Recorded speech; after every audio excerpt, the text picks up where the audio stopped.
Warren Buffett has very famously compared Bitcoin to the greater fool theory. He said that the value of Bitcoin is 100% determined upon what the next fool is willing to pay for it. What he is essentially saying is that Bitcoin has no intrinsic value, but for the unreasonable amount of money that the next person is willing to pay to buy it from you. Now, that statement is not only wrong, but it's rather representative of a textbook error that people sometimes make about Bitcoin and cryptocurrencies in general. Buffett is saying that Bitcoin has no intrinsic value, which is a very strange thing to say because that's the case for all currencies. $1 is worth $1 because the entire US society agrees that it's worth $1. People, for whatever reason, tend to believe that if I have a $1 bill, I can buy a $1 bill worth of good using that dollar. The moment that people stop believing in that, the whole currency falls apart. The exact point of currency is that the currency itself does not have any intrinsic value. I mean, what is the intrinsic value of a US dollar? The physical representation of a US dollar is a piece of paper. What is the intrinsic value of that piece of paper? You can probably burn it and,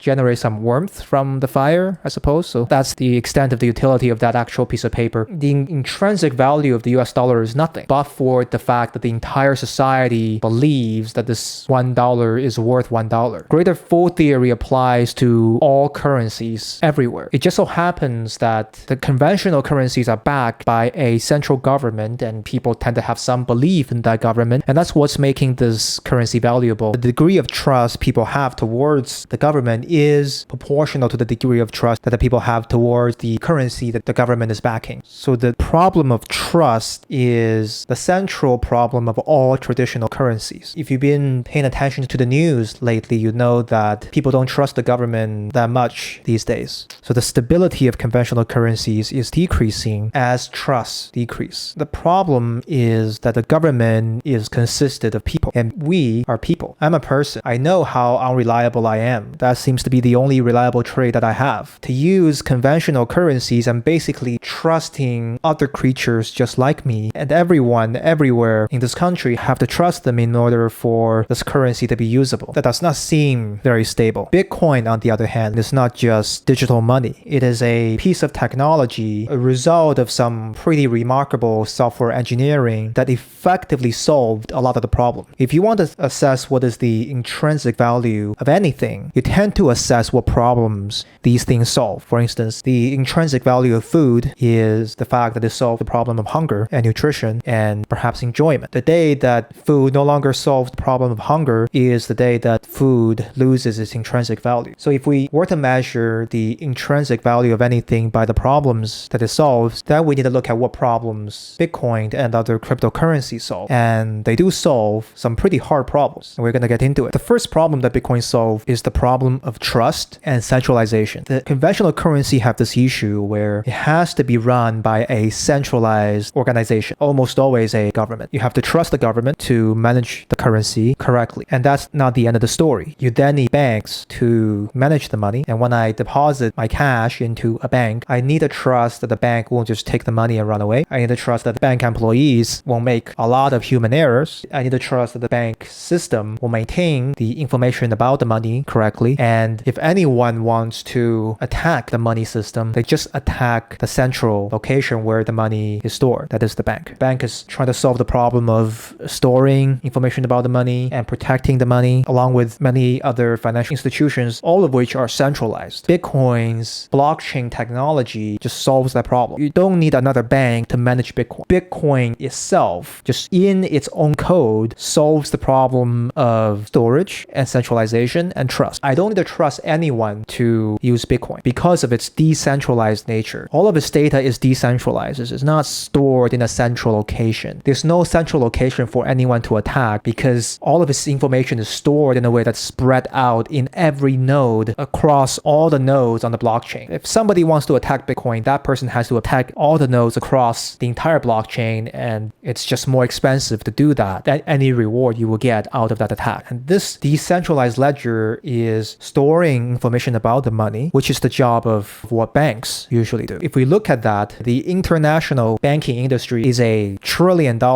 industry. In other words, the good people from around the world pays trillions of dollars to this industry industry to solve this problem of trust and central management. And Bitcoin by itself solved all that. Bitcoin is solving a $1 trillion problem. The second problem that Bitcoin solves is inflation. Inflation, as you all know, is a result of the government printing more money. There's no limit to the supply of US dollars. The US government has the theoretical power to just print as much of that currency as it wants. And the more it prints it, the more inflationary US dollar becomes. The reason Bitcoin hedges against inflation is because there is a limited Bitcoin supply. It's in the code. The technology itself limits the total volume of Bitcoin. Once the total volume of Bitcoin is reached, no additional Bitcoin can be created. So there is no inflation to speak of. And tying this back to the previous issue of trust, you don't need to trust anyone to do their job for this inflation protection to go well. There is a whole niche in the financial industry that helps people hedge against inflation. There are different financial products you can buy. There are different jobs that people do, like money management, investment managers, investment advisors, with the goal of hedging your money against inflation. Bitcoin basically solved that entire problem. You don't need to pay any person or company to protect your money from inflation. You just know that it's impossible for Bitcoin to inflate as a result of how the technology works. And if we want to expand from Bitcoin into cryptocurrencies itself, there are further application of other cryptocurrencies and blockchain technologies that solves even more problems that we have today. For example, smart contract. If we look at how contract work today, conventional contracting relies on a central organization, usually a government, for it to work. If I am providing a service to someone, there's a contract between us where once I provide the service, the client pays me. Both of us are only able to be comfortable about this contract because we trust that the government will enforce it. If I provide my service and my client refuses to pay me, I need to bring this contract to a central organization, in this case, a government or a court, provided by the government, and to present my case to the court, convince the court so that the court would force my client to pay me. If there is no central government and if there's just a sheet of paper that says, after I provide the service, you pay me, that sheet of paper has no inherent power. There's no magical power on that sheet of paper